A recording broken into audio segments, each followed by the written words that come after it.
Hello friend, good morning. সকলে কেমন আছো? আশা করছি তোমরা সকলে ভালো আছো।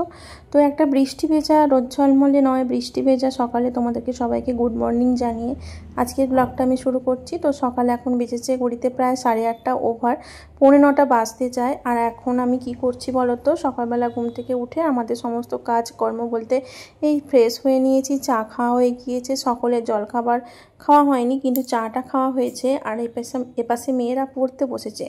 আর আমি কি করছি এখন বলো তো, আমি এখন করছি ছোট মেয়েকে মানে ছবি আঁকতে পাঠাবো, সেই জন্য ও ড্রয়িং খাতাগুলোকে আমি রেডি করে দিচ্ছি আর কি।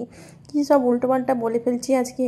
তো যাই হোক, এখানে রেডি করতে গিয়ে না আমার মাথাটা খুব গরম ছিল, কারণ ড্রয়িং খাতা আমি যখনই রেডি করতে যাই দেখি না একটাও পেজ নাই।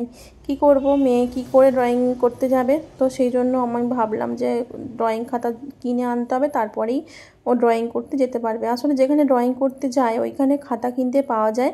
আর মা তো ওকে ড্রয়িং করতে নিয়ে যাবে, মাকে বলবো আমি টাকা দিয়ে দেবো, বলবো একটা খাতা কিনে তারপরে ওকে ক্লাসে ঢুকিয়ে দিতে।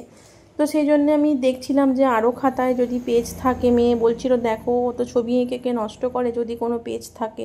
দেখলাম সব খাতাতেই ছবি এঁকে ভর্তি করা। ও ঘরের মধ্যে যখনই থাকে এরকম ছবি এঁকে খাতাগুলোকে ভরিয়ে রেখে দেয়, আর আমাকে বলেনি ভয়েতে যদি আমি বকি। তো সেই জন্য।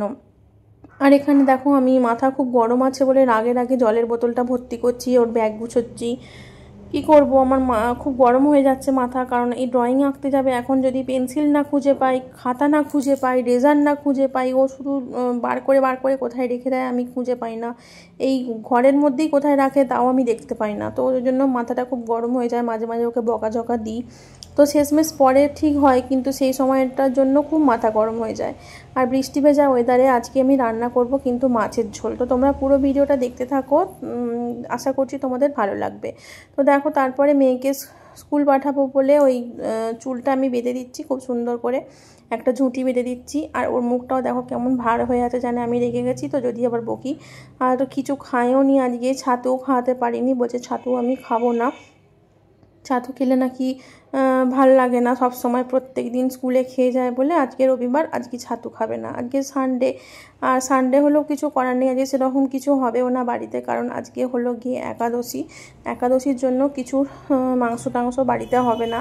যার জন্য ও শুনতে পেয়েছে কথাটা, সকালবেলা বলছিল, তো আলোচনা করছিলাম যখন শুনেছে, তো ওই জন্য ওর মনটা আরোই খারাপ। জানে সানডে হলেই বাড়িতে চিকেন বা মাটন রান্না হয়, সেটাও আজকে হবে না। প্লাস আঁকার খাতাও শেষ করে ফেলেছে, একটা ভয় রয়েছে মনের মধ্যে। তো তারপরে চলে এলাম এখানে চা করতে। আমাদের সকলের চা খাওয়া হয়ে গিয়েছিল, কিন্তু এই যে মেয়ে ঘুম থেকে উঠে পড়তে বসছে, ওই চা খাওয়াটা বাকি ছিল। তো সেই জন্য ওকে চা করে দেবো এখন। আর দেখো চা বসিয়েছি, চায়ের মধ্যে চা চিনি সব কিছু দিয়ে আমি লিকারটা করে শেষকালে আমি ওকে দুধ গুলে দিই। আর বললো মা রাত্রিরে রুটি ছিল, সেই রুটিগুলো আমাকে একটু তেল দিয়ে ভেজে দাও, আমি চায়ের সঙ্গে খাবো। বলছে বিস্কুট দিয়ে আমি চা খাবো না, রুটিটা দিয়ে চা দাও, আমার তাহলে ব্রেকফাস্টও হয়ে যাবে, আমাকে আর কিছু খেতে হবে না। তো ভাবলাম যে তাহলে ওই কড়াটা বসাচ্ছি ওপাশে, আমি ওই এটায় ওকে দেবো। তো ঘর থেকে তারপরে আমি রুটির জায়গাটা বার করে নিয়ে আসলাম, দেখি না 2টো রুটি ছিল। তো ওর বাবাও সকালবেলা রুটি দিয়ে চা খেয়েছে, আর 2টো রুটি ছিল, ওর বাবা 2টো রুটি খেয়েছে চায়ের সঙ্গে, আর 2টো রুটি ওকে আমি তেলেতে ভেজে দিচ্ছি। কারণ হচ্ছে গিয়ে ওর বাবা তো তেল দিয়ে ভাজা খায়নি, এমনি শুকনো রুটিটাই চা দিয়ে খেয়েছে, আর আমরা সবাই বিস্কুট দিয়েই চা খেয়ে এসেছি, এই যা। তো চলো এখন রুটিটা ভেজে দিয়ে ওকে চায়ের সঙ্গে দিয়ে দিই, তারপরে দেখি এপাশে পুজো করব, তারপরে আমি রান্না বসাবো। তো দেখো রুটিটা তেল দিয়ে একদম অল্প করে তেল দিয়ে, একটুখানিটা তেল দিয়ে এপিট ওপিট সেঁকে ওকে আমি চায়ের সঙ্গে দিয়ে দেবো। তো আটা রুটি যেহেতু নরমই থাকবে, শক্ত হবে না। এপাশে চাটাও বসিয়েছি, চাটা আমি এক্ষুনি জাস্ট ছেঁকে দেবো বলে।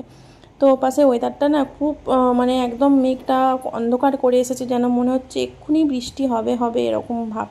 তো যাই হোক, চলো রান্নাপাতি বসিয়ে দিই দেরি না করে, কারণ সময় যে কোথা দিয়ে চলে যায় কেউ তো জানতেও পারে না, বুঝতেও পারে না। তো যাই হোক, এখানে দেখো ভাত কিন্তু টকবক করে ফুটছে, ঠিক আছে, ভাতটা টকবক করে ফুটছে। আর এপাশে কড়াইতে আমি তেল বসিয়ে দিয়েছি, আর মাছও ধুয়ে নুন হলুদ মাখানো হয়ে গেছে, সবজিও কাটা হয়ে গেছে, পেঁপে আলু টমেটো কেটে রেখে দিয়েছি। আর এখানে কি করেছি বলো তো, চিংড়ি মাছ এনেছিল, চিংড়ি মাছটাকে আমি সর্ষে বাটা নুন হলুদ লঙ্কা এই সব দিয়ে সুন্দর করে ম্যারিনেশন করে রেখে দিয়েছি। এটা আমি ভাতের মধ্যে বসাবো ভাত হয়ে গেলে।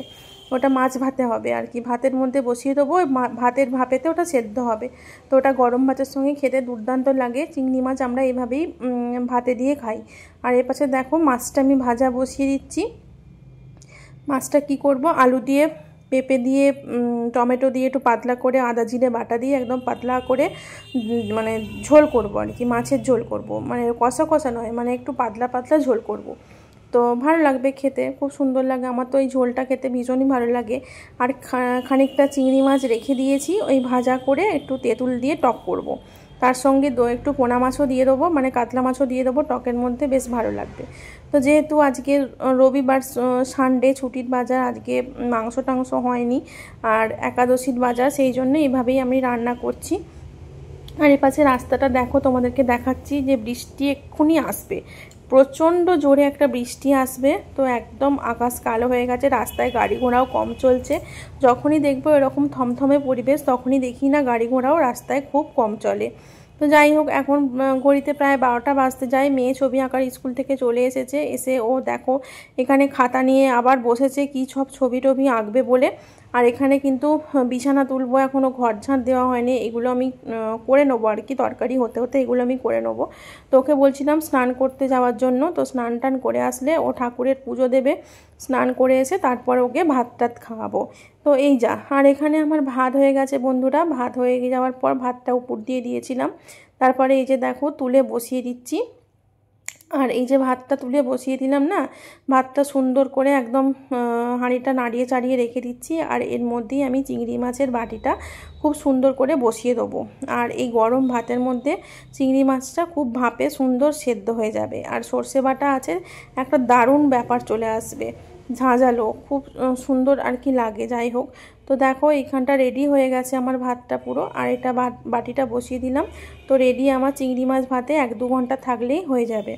তার এপাশে আমি তরকারি ঝোল বসাবো, সেই জন্য ওই যে কী সব দিচ্ছি, ফোড়ন টোড়ন দিচ্ছি, 5 ফোড়ন মনে হয়, 5 ফোড়ন দিয়ে যে পেঁপে আলু আর টমেটো একসঙ্গে তেলের ওপর দিয়ে একটু চাপা দিয়ে দিলাম, ভাপেতে একটু হোক সেদ্ধ। তারপরে এই যে মশলা কষে একেবারে আদা জিরে বাটা টমেটো দিয়ে কষিয়ে জল ঢেলে দিয়েছি। দেখো মাছের ঝোলটা টকবক করে এখানে ফুটছে, মাছগুলো এর মধ্যে দিয়ে দিয়েছি, বেশিক্ষণ ফোটাবো না, 2-3 মিনিট হয়ে গেলেই মাছের ঝোলটা আমি নামিয়ে নেবো, নিয়ে গ্যাস ট্যাস সব পরিষ্কার করে রেখে দেবো। তো এই পাশে আমার মাছের ঝোলটা ফুটছে, মাছের ঝোলটা সঙ্গে সঙ্গে ওই পাশে আমি মাছের একটু অম্বল বসিয়েছি, দেখাবো তোমাদেরকে। তো মাছ, চিংড়ি মাছ আর 2টো পোনা মাছের টুকরো দিয়ে যেখানে টক বসিয়েছি তেঁতুল দিয়ে, কাঁচা লঙ্কা দিয়ে। তো এই হলো আমাদের দুপুরের বর্ষার জমজমাটি আর 2টো রান্নার মেনু, ভীষণ ভালো। তার সঙ্গে রয়েছে চিংড়ি মাছ ভাতে, দুপুরের খাওয়া দাওয়াটা জমে যাবে। তো চলো ফ্রেন্ড, আর ভিডিওটা আজকে এখানেই শেষ করছি, ব্লগটা বাড়াচ্ছি না। যদি ভালো লাগে অবশ্যই ভিডিওটিতে একটা লাইক দিও, আমার সঙ্গে থেকে যেও। দেখা হচ্ছে পরবর্তী কোনো ব্লগে, তোমরা যতক্ষণ ভালো থেকো সুস্থ থেকো। আর তার ফাঁকে একটু কুমড়ো ভাজাও করে নিয়েছিলাম, ঠিক আছে, এটা তোমাদের শেষকালে দেখাচ্ছি। তো চলো বন্ধুরা, টাটা বাই বাই, আবার দেখা হচ্ছে পরবর্তী ভিডিওতে।